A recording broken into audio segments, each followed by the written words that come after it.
ito na. Kumukulo na ang kamatis. Kamatis.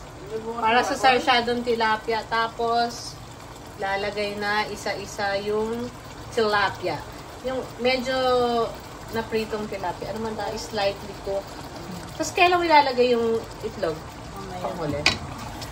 Okay, ganyan siya, guys. Marami pala nito. Pero parang tama rin. Buti na lang nilagay mo. Ilang kamatis yung nilagay natin mo kanina? 6 na medyo malaki, no? Malaki. Medyo malaki yung kamatis. Kasi ano to, tatlong tilapia na malalaki rin to, guys. Tapos pinakat ng 3. So, siyam siya. Diba? Ay, buti na lang talaga nilagay mo lahat yung kamatis, oh. Talaga, ano, kasi parang alanganin tayo kanina, eh. Yan, nung kumulo na yung kamatis, guys, yan, doon na nilagay yung tilapia. Talagang dapat yung tilapia low fire para, kung hindi man low fire, kailangan bantayan mo talaga. Para hindi siya tostado. Okay.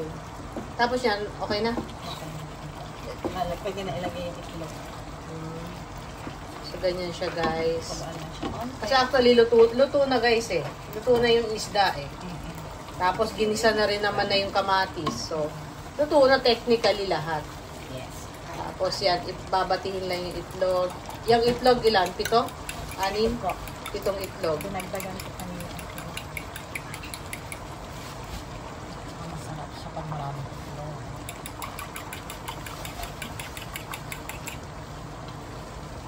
Hindi ko na ilulutuin na yung baboy.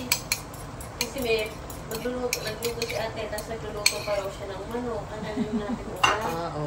So, yun na yun. Ayan. So, yan na, guys. Pakuluan na lang po and ready to eat. Ready to eat na. Mga ilang minutes to bago po. Pag kumulo na po, pag naluto na po yung egg, Ano na? Sige, yun. Sige, bye! Mamaya na ulit. Pag final na, pagkakainin na, guys.